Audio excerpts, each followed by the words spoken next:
Rather than messing up the entire world, making us actually have a referendum which took us out of the European Union, they're patting themselves on the back this morning because they're saying that austerity was a great idea, and the proof of the pudding is this. Apparently, we have now balanced the books in this country. I'm going to try and get Katie to explain precisely what that means, because I'm looking forward to the tax rebate, Katie, when it finally comes. 0344 499 1000 is the number. You're listening to me, Mike Graham, and Katie Perrior on Talk Radio.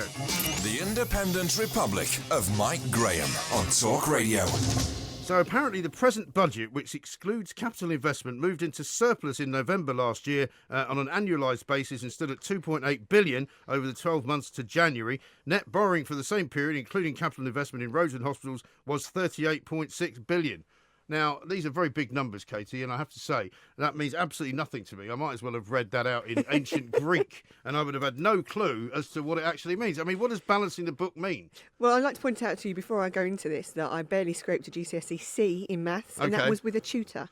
So I'm not exactly what you call... but listen, you've been at the heart of Theresa May's government. And what I understand this to be, which is a noble aim, both by the Labour Party and the Conservatives, both wanted to return to balancing the books, but it was a George Osborne push to actually do that. Yeah. And everybody was very angry about the fact that he pushed on this kind of idea of austerity, which meant, squeezing welfare payments, doing lots of other things. But he's managed, for the first time, we've managed to balance the book. Between 1998 and 2001, we had 4 straight years of making a surplus every year. And what that means is we bring in more revenue via taxes than we spend. Okay. So for 4 years straight running under the Labour government, we just had this moment whereby the economy was really, really good, and we were earning more money than we were spending. Yeah. And that's what the Conservatives call kind of making hay while the sun shines type thing, right, and not putting it away for a rainy day, to mix my metaphors. That's what they said. They didn't fix the roof when it wasn't raining. Exactly. That's the one. Yeah. So they're basically saying that when we had the money coming in, we should have done more with it than we did at the time. Yeah. So since then, what we've been running at, whereby our costs, our expenses, are more than we bring in. Now, when you're in a house, you don't get up every morning and think, right, what I'm really going to aim to do is have costs that are higher than what we earn. No. Because what happens? They're going to take the house away from you. The credit cards are going to default. Yeah. Your car is going to be towed off. That's not the one way to run a house. And it's exactly the same in terms of how to run a country. Now, that's different. That's called a deficit. Yes. I.e. less money bringing in than you spend. Right. Now, for the first time since something like 2001, we are now back level. We are bringing in, or actually we're making a little bit more surplus. We're bringing in pretty much roughly what we spend. Okay. Now, if you have extra, you don't get a tax rebate as much as you'd like Why to not? have one, Mike. You get 2 options. You can either pay down the debt, and that's different from the deficit. The debt is the accumulating... Well, the debt hasn't gone down. The debt continues to go up. No, exactly. The accumulating money. Because every time you have an overspend, you just have to keep on borrowing for it. And you have to keep paying a fee. There's no other way to do that. So you just keep adding to the debt mountain, which we're giving to our future generations and our children, which we obviously need to do something about. I don't care too much about that, to be honest. Okay, well, it's just numbers, I guess. But the repayments are massive every year. They're billions. All right. Well, listen, I'll tell you what, we're going to talk to a Professor of Economics now from King's College London, Jonathan Portis, because I'm hoping he'll be able to put some meat on the bones of what you just explained. Jonathan, a very good morning to you. Thank you for waiting. Morning, Jonathan. Good morning. Thank you very much for joining us. I mean, this is all nonsense, isn't it, George Osborne? The first thing we do need to say is that everything that Katie has just said is indeed complete nonsense. We'll get on to the economics. I was going to ask you to give me an out of 10 kind of description. I'm going to put a C minus. We'd be struggling with a 2 there, because the problem is, as you explained in the introduction, we are still borrowing money. We are still borrowing money because we're not. We do still have a deficit. We are not paying down the debt at all. We are. Well, is it true though? Is it true, Jonathan, that we're now bringing in more money than is going out? No. That's not true either. What is true is that we have balanced the current books. We have this year's spending. No. Right. Okay. Go on then. Go on. Very confusing, Jonathan. What they mean when they say that we have a current surplus is that we are bringing more in taxes and so on than we are spending on current spending. But we are not. But we are still borrowing for investment. So we, like any sensible business, the government divides what is current spending and capital spending. So capital spending is, building a railway, building roads, that sort of thing. I think you're fine, building a Jonathan. That's hospital. exactly what I was saying, because I didn't talk about the fact that you might need a car loan for a new car at home. I talked about the current payments Now that you you're in have trouble, at Jonathan. your home and the money that you're bringing in to match it. So, of course, that's the government right, would but have to you said- invest in new things and borrow Yes, against but that. You said that we were spending less than we're bringing in tax, and hence the debt was reducing. The debt is not reducing. No, The debt you can will get still you can. continue That's a going up. choice you can have. You can choose to That pay is. down And a debt if that you is. have a surplus. Is that not correct? We don't have a surplus. But if you had We a have surplus, deficit. you could choose to pay down a debt, couldn't If we you? had a surplus, we could use. So we are still running a deficit to cover investment spending. Now, so that's the first point. And so the debt is still going up in cash terms.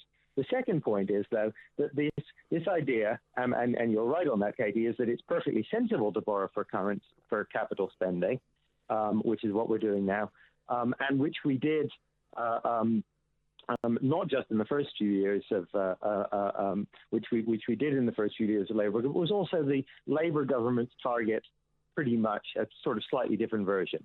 It was basically what the Labour government wanted to do, what Osborne claimed he wanted to do, but never actually did, and what Ed Balls and now John McDonnell say they want to do. So there's quite a sensible, a good consensus that this is a sort of sensible thing to do over the medium term. But it Now, seems the to me, current Jonathan, government- can we just analyse the figures a little bit more, if you don't mind? Because what I'm interested in is whether or not the austerity programme introduced by Cameron and Osborne is responsible for this kind of increase in money, or is it just the fact that they put taxes up, which they have done quite remarkably for a Tory government over the course of the last few years?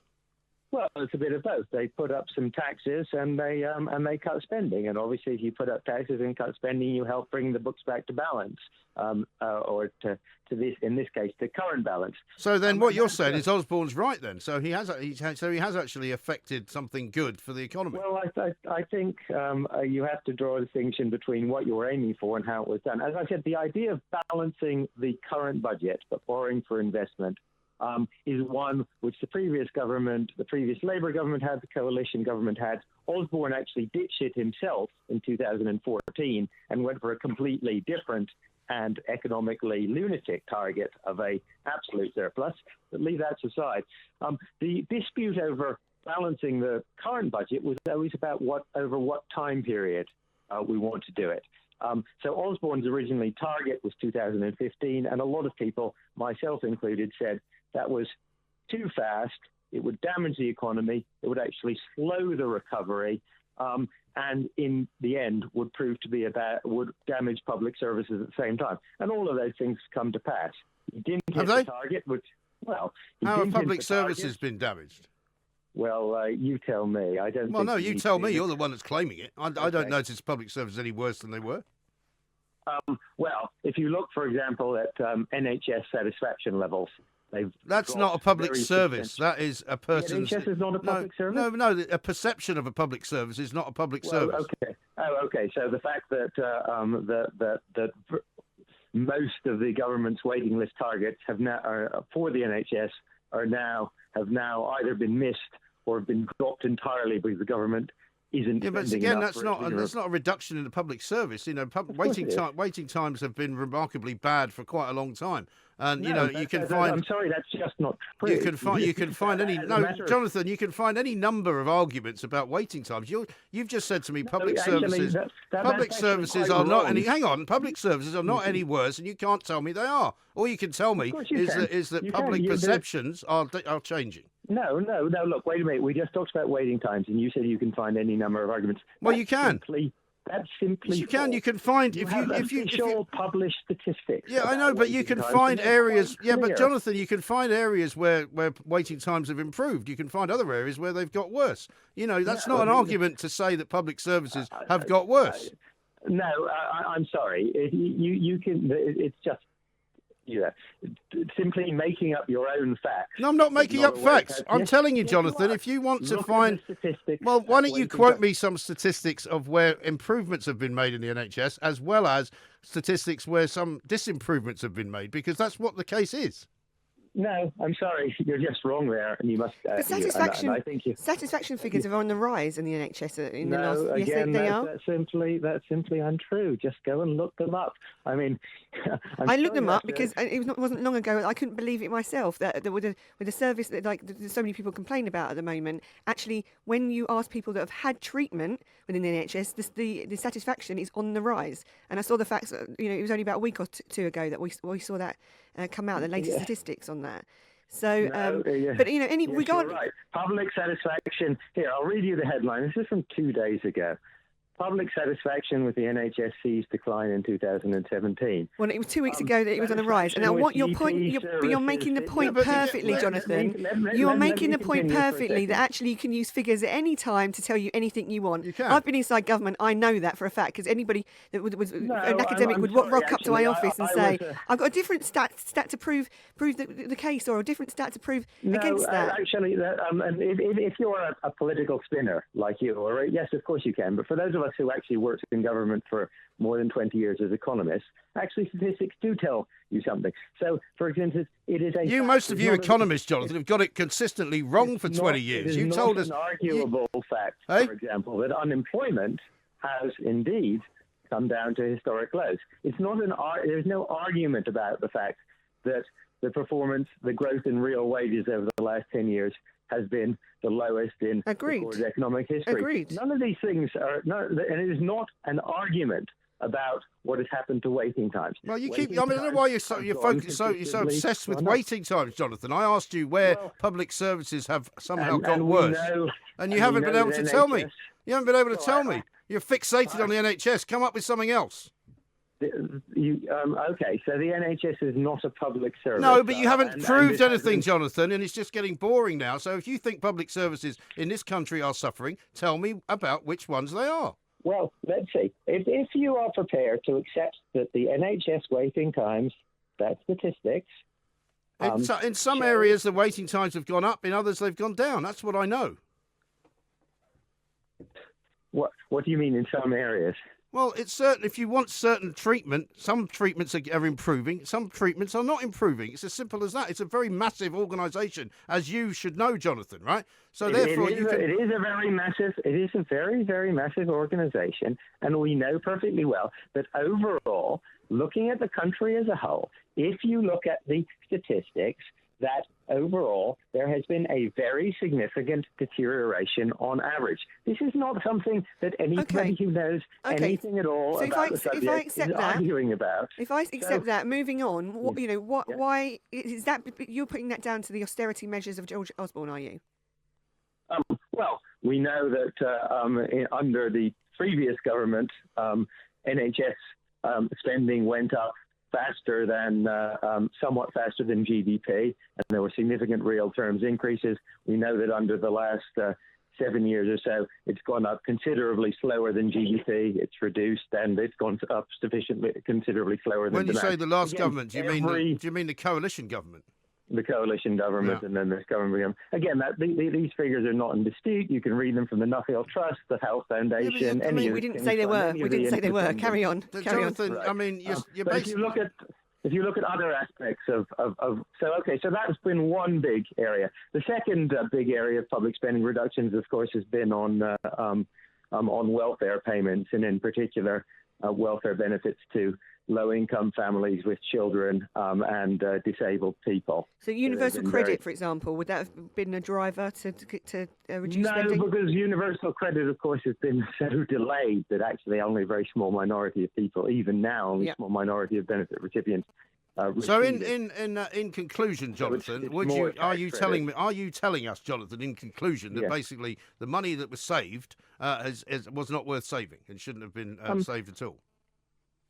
No, I mean, as I said, the target of getting the deficit down was generally accepted as being sensible. Some of the cuts have been quite damaging. It would have been much better to spread out the reductions over a longer period. That would have been better for the country economically. And again, there's a sort of consensus among economists that that's the case. There's never been a consensus among economists. I'm not buying that one either. Well, there actually is a consensus among economists about absolute rubbish. It depends on which side of the fence you're on. No, for example. So which side of the fence are you on, Jonathan? Come on, why don't you come clean? On what? Sorry. On politically, on which side of the fence are you? On politically, Yeah. I do my best to be objective and neutral about things. Yeah. I support the government on some policy areas and oppose it in others. Uh-huh. You do get, though, a lot of economists that only speak on one issue, and that is either pro-Brexit or against Brexit at the moment. I mean, I find it hard to find some that are actually in the middle and try to be objective on either good stories or bad stories. I do spend quite a lot of my time on Brexit, and I do try and So what's your economic prediction for Brexit? My economic prediction, there's a very strong weight of evidence that putting up barriers to trade and reducing trade will be, over the medium to long term, bad for the UK economy. So you think Brexit will be bad for the UK economy? If that's what it leads to. Now, of course, we don't know what sort of Brexit we're going to have, and there are all sorts of different varieties of Brexit. Some of them would have much greater trade barriers than others, and equally, it depends to some extent on what trade deals we do with the rest of the world. So, an economist, of course, aren't in any better. None of us really know what's going to happen with Brexit on a political level over the next year or two.